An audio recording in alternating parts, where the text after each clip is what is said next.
द्रोणा संस्थान कोटा के online platform पर मैं इंजीनियर दिलीप कुमार आप सभी विद्यार्थियों अभिभावकों का हार्दिक स्वागत अभिनंदन करता हूं। प्रिय विद्यार्थियों अभिभावकों, जैसा कि आपको पता है बोर्ड 10th क्लास का रिजल्ट जारी हो चुका है। अब सबसे बड़ी विडंबना स्टूडेंट्स के लिए और गार्जियन के लिए, दोनों के लिए ये समस्या है कि सर सब्जेक्ट क्या लिया जाए। मेरे पास मैं देख पा रहा हूँ पिछले 4-5 दिन से काफी सारे कॉल्स इसी चीज के लिए आ रहे हैं कि मैं सर सब्जेक्ट क्या लूं।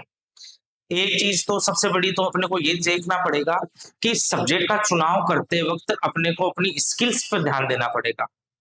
ये कोई जरूरी नहीं होता कि आपके परसेंटेज के आधार पर आप सब्जेक्ट लें। आपकी स्किल्स कैसी है, कहीं आप भेड़चाल तो नहीं कर रहे कि मेरे दोस्त ने मैथ्स लिया है इसलिए मैं मैथ्स ले रहा हूँ। दोस्त की इच्छा है मैथ्स लेने की तो शायद दोस्त ने मैथ्स ली होगी।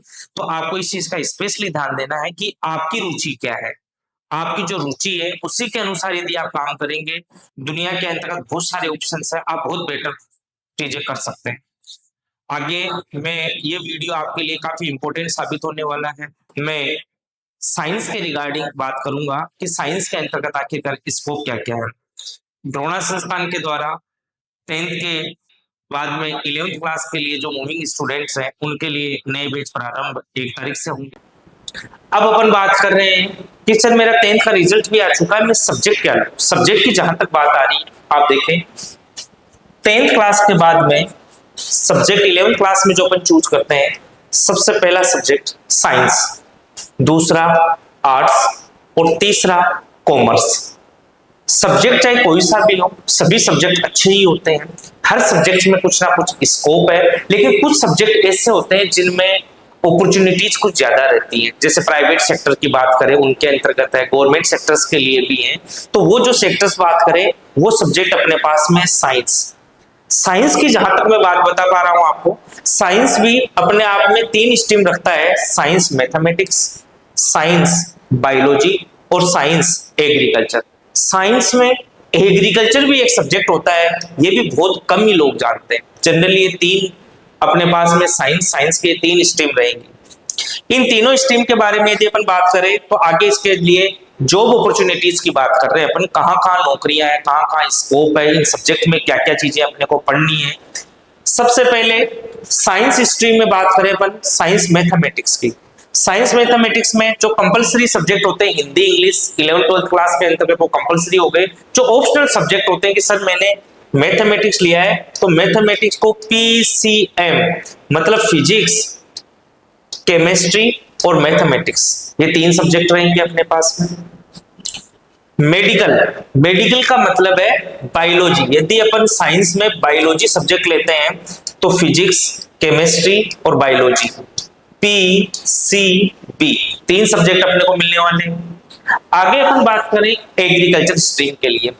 एग्रीकल्चर की बात करें तो इसमें ए बी और सी, एग्रीकल्चर, बायोलॉजी और केमिस्ट्री, ये 3 इसके सब्जेक्ट रहने वाले हैं।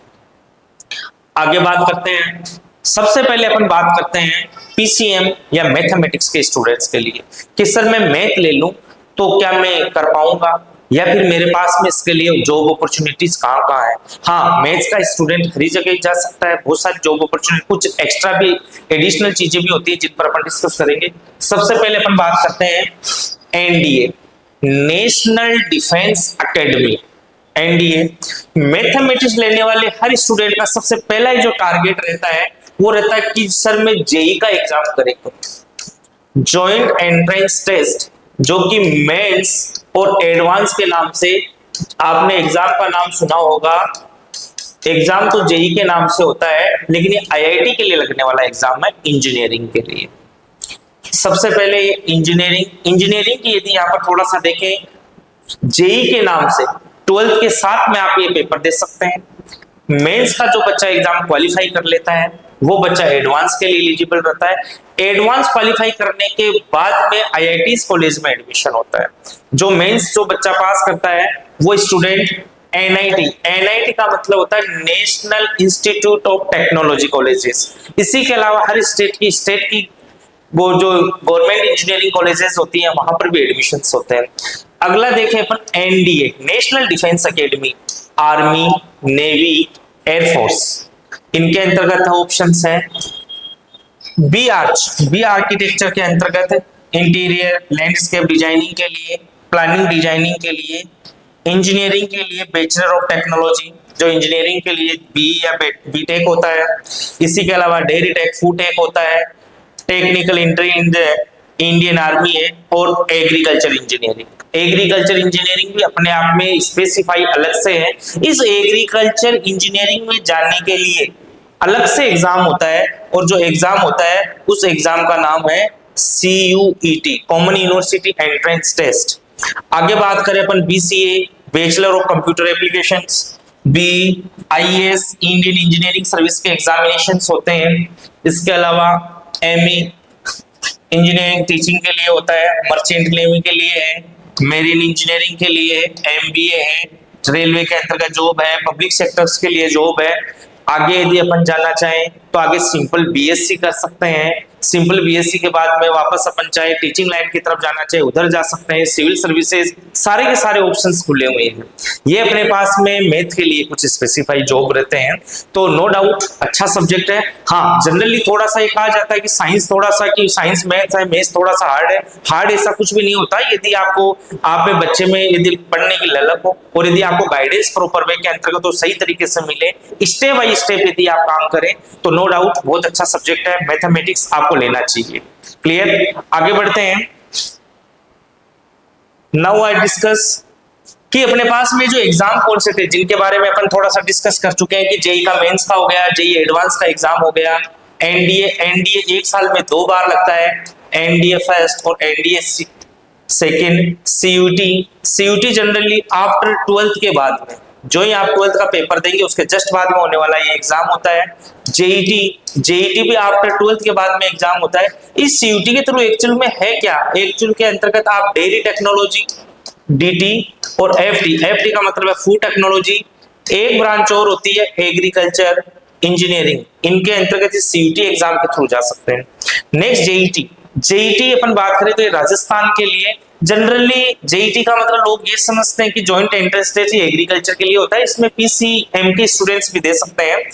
12th के साथ में आप पेपर देते हैं तो इसी के साथ में ही डेयरी टेक्नोलॉजी और फूड टेक्नोलॉजी के साथ में एग्रीकल्चर के लिए BSc, यहाँ पर इस एग्जाम के थ्रू अपने एडमिशंस होते हैं और सारे रास्ते अपने पास में ओपन हो सकते हैं। मैथ का स्टूडेंट चाहे तो बायोलॉजी के भी कुछ ऐसे कोर्सेज होते हैं जिसके अंतर्गत बायो के स्टूडेंट्स भी जाते हैं, वहां मैथ वाले बच्चे भी जा सकते हैं, तो अपने पास एक ऑप्शन मैथमेटिक्स का ये भी है।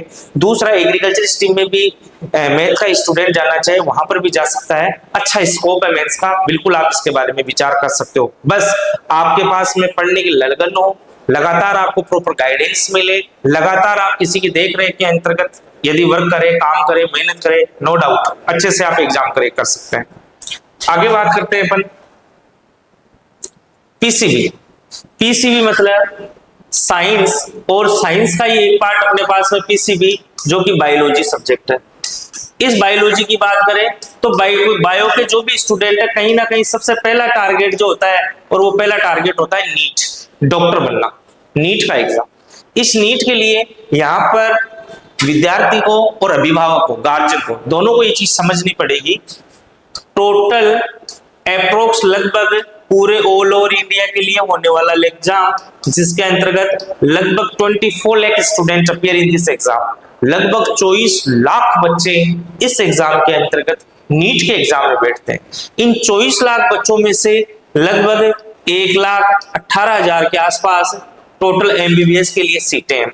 एक बार यदि मोटे मोटे तौर पर देखें तो लगभग 23 लाख ऐसे स्टूडेंट होंगे जिनका सिलेक्शन नहीं हो पाता है। ये बहुत बड़ा मास है, ये समझने की जरूरत है यहाँ पर अपने को, अभिभावक को और स्टूडेंट को, दोनों को ये समझना पड़ेगा कि यहाँ पर सबसे ज्यादा कंपटीशन है।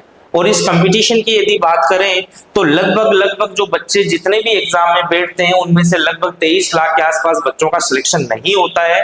हाँ, अच्छा जॉब है, डॉक्टर बनने की इच्छा है, एग्जाम आपको क्रैक करना पड़ेगा, थोड़ा सा टफ भी पड़ता है। टफ इन द सेंस कि आपको पढ़ना पड़ेगा, रेगुलरिटी मांगता है, सारी चीजें, सभी चीजें, साइंस का मतलब ही आपको रेगुलरिटी आपके अंतर्गत होनी चाहिए। तो थोड़ा सा टफ एग्जाम में से लगता है क्योंकि आपके पास में maximum number of the students का नहीं हो पाता। MBBS एमएस होता है, एमडी होता है, स्पेशल डिप्लोमा कर सकते हैं। इसी के साथ में BSc, BSc nursing, BSc nursing में एडमिशन कैसे होते हैं इसके भी अलग अलग, हर बार जनरली जैसे गाइडलाइन आती है, कभी अलग से एग्जाम खुद करवाते हैं, थ्रू नीट के थ्रू भी हो सकता है, जैसे इस बार थ्रू नीट के थ्रू करेंगे, लेकिन वापस की नहीं, अपने अलग से एग्जाम है, नेक्स्ट टाइम हो सकता है मे बी नीट के थ्रू हो ये। इसके अलावा BSc home science, diploma in nursing, DMLT, biotechnology के जो भी कोर्सेज होते हैं उनके अंतर्गत बीएमएस, बीएचएमएस और बीयूएमएस, ये आयुर्वेदिक, होम्योपैथिक और यूनानी जो डॉक्टर बनते हैं, एमबीबीएस के अलावा भी डॉक्टर बनते हैं, ये उन डिग्रियों के नाम है। इसके अलावा पैरा मेडिकल कोर्सेज जो होते हैं जैसे डी फार्मा, बी फार्मा, इस प्रकार के भी कोर्सेज होते हैं। तो बायोलॉजी के अंतर्गत आप नो डाउट मेडिकल लाइन के अंतर्गत भी काफी अच्छे सारे स्कोप्स हैं इस बायोलॉजी सब्जेक्ट के अंतर्गत। आगे बात करें इनके लिए लगने वाले जो भी एग्जाम होते हैं उन एग्जाम के बारे में। सबसे पहले बात अपन करें नीट की। ये नीट वो स्टूडेंट जो 12th क्लास के अंतर्गत पढ़ रहा है, अपीयर है, और 12th क्लास जो पास है वो स्टूडेंट इस एग्जाम में अपीयर होता है। इसके बारे में अपन थोड़ा सा डिस्कशन कर चुके हैं कि इसमें कितने बच्चे बैठते हैं। आगे प्राइवेट सेक्टर के अंतर्गत अपन एमबीबीएस करना बहुत ज्यादा टफ जॉब है, इसलिए इस पर आपको विचार करना चाहिए, प्राइवेट के बजाय आपको गवर्नमेंट के लिए प्रयास करनी चाहिए। RUHS nursing, Rajasthan university of health science nursing के लिए, जो कि बीएससी नर्सिंग के लिए ये पाठ्यक्रम होता है, इसके लिए इस बार 2025 में तो अलग से एग्जाम कंडक्ट करवाया जा रहा है RUHS नर्सिंग के द्वारा, लेकिन नेक्स्ट सेशन से ऐसा अभी से ही कुछ इंफॉर्मेशन दी गई है कि नेक्स्ट सेशन मतलब 2026 की यदि मैं बात करूं तो इस नर्सिंग के अंतर्गत भी जो एडमिशन है वो थ्रू नीट के एग्जाम के थ्रू में भी होंगे। ठीक है, तो यहाँ पर नीट के थ्रू ही यहाँ पर आगे इन फ्यूचर एग्जाम हो सकता है। आगे बात करें RPVT, Rajasthan pre veterinary test, जो वेटेनरी पशुओं के जो डॉक्टर बनते हैं उनके लिए RPVT का ये एग्जाम होता है। पहले इसमें भी एडमिशन नीट के थ्रू हो रहे थे, लेकिन इस बार 2025 के अंतर्गत इसका अलग से एग्जाम कंडक्ट करवाया गया है। मतलब ये अपने पास में होने वाले मेन बड़े एग्जाम हैं जिनके थ्रू अपन जा सकते हैं। हाँ, इसी के साथ में कुछ और एग्जाम की भी मैं बात करूं कि सर बायो का स्टूडेंट है वो एग्रीकल्चर इंजीनियरिंग, एग्रीकल्चर बीएससी के अंतर्गत भी जा सकता है, और इसके लिए जो इसका एग्जाम लगता है, एक ऑल इंडिया लेवल का जो एग्जाम होता है वो CUT, और दूसरा जो एग्जाम है वो JET। ये एग्जाम भी ये स्टूडेंट दे सकता है। आगे बात करते हैं एग्रीकल्चर, बीएससी एग्रीकल्चर अपन करना चाहते हैं। एग्रीकल्चर यदि सब्जेक्ट ले लिया है, यहाँ सबसे पहला तो सबसे इंपॉर्टेंट चीज तो मैं डिस्कस करना चाहूंगा कि ये जो एग्जाम है, इस एग्जाम का एग्रीकल्चर सब्जेक्ट को यदि गर्ल्स स्टूडेंट ने लिया है, यहाँ एग्रीकल्चर स्टूडेंट्स की बात कर रहे हैं अपन, सब्जेक्ट ले ली की, यदि कोई गर्ल्स कैंडिडेट है जिसने एग्रीकल्चर सब्जेक्ट लिया है तो 11वीं क्लास में उसे 15,000 रुपए छात्रवृत्ति के रूप में दिए जाएंगे, चाहे वो गवर्नमेंट स्कूल में पढ़े चाहे वो प्राइवेट स्कूल में पढ़े, बस उसके पास में सब्जेक्ट एग्रीकल्चर होना चाहिए। सोचे आप 11वीं क्लास में भी 15,000 और 12वीं क्लास 12th क्लास में भी 15,000 रुपए दिए जाएंगे, मतलब दोनों साल अपने को 15-15 30,000 रुपए मिलेंगे। आगे जो एग्जाम होता है जेट क्या होता है, राजस्थान स्टेट के लिए एग्रीकल्चर में लगने वाला एग्जाम। यहाँ सिलेक्शन होते ही 25,000 रुपए गर्ल्स कैंडिडेट को एक साल की छात्रवृत्ति के रूप में दिए जाते हैं। और CUT जो ऑल ओवर इंडिया पूरे भारत स्तर के लिए लगने वाला एग्जाम होता है, इस CUT के अंतर्गत ही जो ICAR के थ्रू जो यूनिवर्सिटीज कॉलेज जो है और BHU है उसके अंतर्गत एडमिशन जो होता है वो CUT जो अपने एग्रीकल्चर के स्टूडेंट जो देते हैं उनको एडमिशन होता है। और यहाँ से चाहे गर्ल्स हो चाहे बॉयज हो उनको 36,000 रुपए पर मंथ 3,000 रुपए छात्रवृत्ति के रूप में दिए जाते हैं। तो समझने की चीज ये है यहाँ पर है अभिभावकों से कि जिनके यदि कोई गर्ल्स कैंडिडेट है, नो डाउट यदि आपकी गर्ल्स कैंडिडेट है तो उसको एग्रीकल्चर सब्जेक्ट जरूर दिलाएं। 11th क्लास में स्कॉलरशिप, 12th क्लास में स्कॉलरशिप, आगे जेट में छात्रवृत्ति, CUT ICAR के अंतर्गत छात्रवृत्ति, और ये 4 साल का एग्रीकल्चर BSc के लिए होने वाला एग्जाम होता है। CUT और जेट इस एग्जाम के अंतर्गत जो बच्चा एग्रीकल्चर बायोलॉजी पढ़ता है, एग्रीकल्चर बायोलॉजी और केमिस्ट्री, इन सब्जेक्ट के ऑब्जेक्टिव टाइप पेपर होते हैं। कब दे सकते हैं पेपर? 12वीं क्लास के साथ में, और 12वीं क्लास जब आप पास कर लेते हैं उसके बाद में भी इनके जो एग्जाम होते हैं उनके फॉर्म फिलअप किए जाएंगे और अपनी एग्जाम दे सकते हैं। आगे बात करते हैं कि सर एग्रीकल्चर तो ले ले, लेकिन एग्रीकल्चर के अंतर्गत नौकरियां कहाँ है? अथाह नौकरियां, क्योंकि कृषि प्रधान देश है भारत और इस देश की अर्थव्यवस्था एग्रीकल्चर पर टिकी हुई है। गवर्नमेंट की तरफ से भी काफी कुछ योजनाएं, काफी कुछ एग्रीकल्चर सेक्टर के अंतर्गत कई सारी योजनाओं के साथ साथ में छात्रवृत्तियां प्रदान की जाती है। देखें आप, कृषि पर्यवेक्षक, प्रयोगशाला सहायक की, राष्ट्रीय बीज निगम के अंतर्गत सहायक कृषि अधिकारी, खाद्य सुरक्षा अधिकारी, राष्ट्रीय बीज निगम, राष्ट्रीय खाद्य निगम, कनिष्ठ तकनीकी सहायक, कनिष्ठ अधीक्षक, खरीद निरीक्षक, विपणन निरीक्षक, सहायक आपूर्ति अधिकारी, विक्रय अधिकारी, विपणन प्रतिनिधि, क्षेत्र अधिकारी, कनिष्ठ क्षेत्र प्रतिनिधि, कनिष्ठ क्षेत्र अधिकारी, सहायक प्रबंधक ग्रेड ए, सहायक प्रबंधक, तकनीकी सहायक, खाद्य निरीक्षक, इसी के साथ वन रेंज अधिकारी, केंद्रीय रेशम बोर्ड के अंतर्गत तकनीकी अधिकारी, पौध संरक्षण अधिकारी, सहायक पौध संरक्षण अधिकारी, प्रबंधन ट्रेनी, वरिष्ठ ट्रेनी, अधीक्षक, विपणन कार्यकारी, कनिष्ठ वन अधिकारी, स्कूल व्याख्याता, विषय विशेषज्ञ एसएमएस, कृषि अनुसंधान अधिकारी एआरओ, सहायक कृषि अनुसंधान अधिकारी डब्ल्यूआरओ, कृषि अधिकारी एओ, कृषि अनुसंधान वैज्ञानिक एआरएस, रेशम बोर्ड के अंतर्गत वरिष्ठ तकनीकी अधिकारी, सहायक प्रोफेसर, शोधकर्ता, खाद बीज की दुकानों के लिए लाइसेंस। इसके अलावा बहुत सारे खाद निगम, बीज निगम आयोग होते हैं, इनके अंतर्गत होती है नौकरियां। तो बहुत सारा स्कोप इस एग्रीकल्चर सेक्टर के अंतर्गत भी है। तो साइंस के तीनों stream, science mathematics, science biology और साइंस एग्रीकल्चर, इनमें जनरली आगे होने वाली एग्जाम और इस एग्जाम के साथ साथ ही इनके अंतर्गत स्कोप कहाँ है इसके बारे में अपन ने डिस्कस कर लिया है।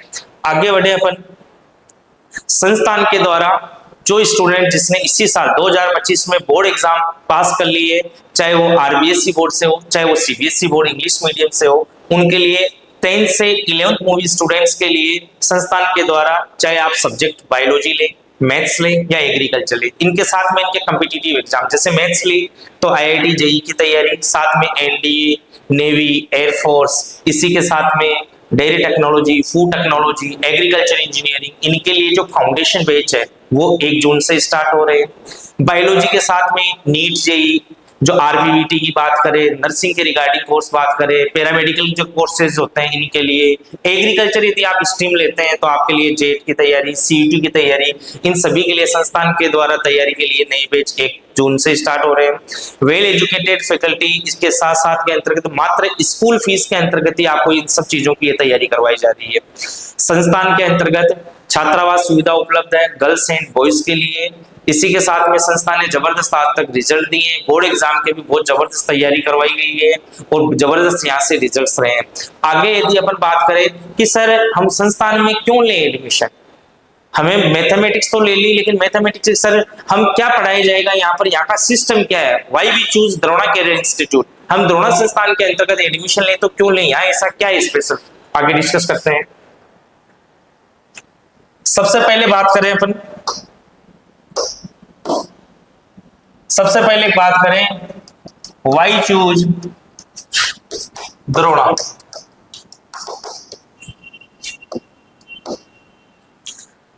यहां पर यदि अपन बात करें, सबसे पहला काम कि आपके रेगुलर 6 to 7 आवर्स डेली 6 से 7 घंटे की आपकी क्लासेस होने वाली है। ये जो क्लासेस होगी, इस क्लासेस के अंतर्गत थ्योरी की क्लास प्लस जहां जहां आपको जरूरत पड़ रही है प्रैक्टिकल नॉलेज की, वहां प्रैक्टिकल क्लासेस होने वाली है 6 से 7 घंटे डेली। इसी के साथ में ही आपको जब क्लास हो चुकी है, इस क्लास के बाद में आपको दी जाती है एक्सरसाइज सीट। अब एक्सरसाइज सीट चाहे आप पीसीएम के हो, चाहे आप पीसीबी के हो या आप एबीसी के हो, इनके लिए साथ में जो फाउंडेशन कोर्स होता है, चाहे वो जेई के लिए एडमिशन ले या नीट के लिए ले या जेट और सीयूटी के लिए, इन सब की आपको एक्सरसाइज सीटें दी जाएगी। ये जो एक्सरसाइज सीटें होती हैं, इनका लेवल है लेवल 1, लेवल 2 और लेवल 3।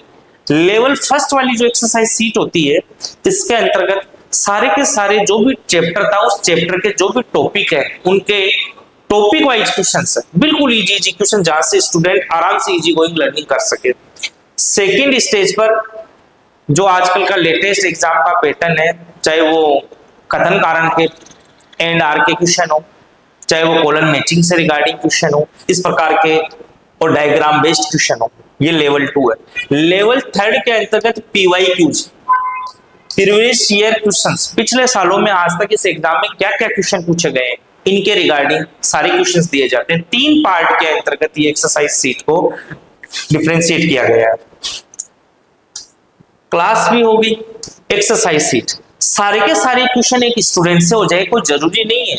इसका मतलब स्टूडेंट के कोई भी यदि डाउट रहता है तो डाउट के लिए संस्थान के अंतर्गत डाउट काउंटर की क्लासेस सकती है, जहां, क्योंकि हमारा ये मानना है कि कोई भी student, maximum number of the students ऐसे होते हैं जो टीचर से क्लास में क्वेश्चंस पूछते ही नहीं है, तो उनके लिए पर्सनल डाउट काउंटर रहता है। डाउट काउंटर के साथ साथ में ही हर संडे को ही आपका टेस्ट हो और इस टेस्ट की रिपोर्ट जनरेट हो और वो रिपोर्ट आपके गार्जियन को भी सूचना दी जाए कि आपके बच्चे की क्या प्रोग्रेस है। सारी वेल एजुकेटेड पूरी की पूरी फैकल्टी आपके पास में मिलने वाली है। कोटा के टॉप एजुकेटर्स, चाहे वो नीट के लिए हो, चाहे वो जेई के लिए हो, या फिर एग्रीकल्चर के लिए, जेट और सीयूटी एग्जाम के लिए हो, लगातार टेस्ट हो, लगातार आपका ऑब्जर्वेशन हो, पीटीएम अपन रखें लगातार, आपके पेरेंट्स टीचिंग में से पूरी के पूरे लगातार अपन पीटीएम रखी जाए।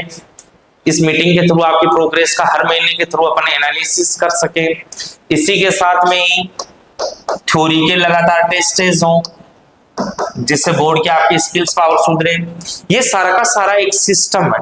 इस सिस्टम के माध्यम से यदि कोई भी, अब इसके लिए जरूरी नहीं रहता कि सर मेरे तो 10th क्लास के अंतर्गत मान ओनली 55% ही है, 48% ही है, तो क्या मैं कर सकता हूँ कि नहीं कर सकता हूँ? बिल्कुल कर सकते हो। आपके 48% आए, घबराने की कोई जरूरत नहीं है। आप 92-95% तक आराम से गेन कर सकते हो। बस आपका सिस्टम सही होना चाहिए, आपकी जगह सही होनी चाहिए।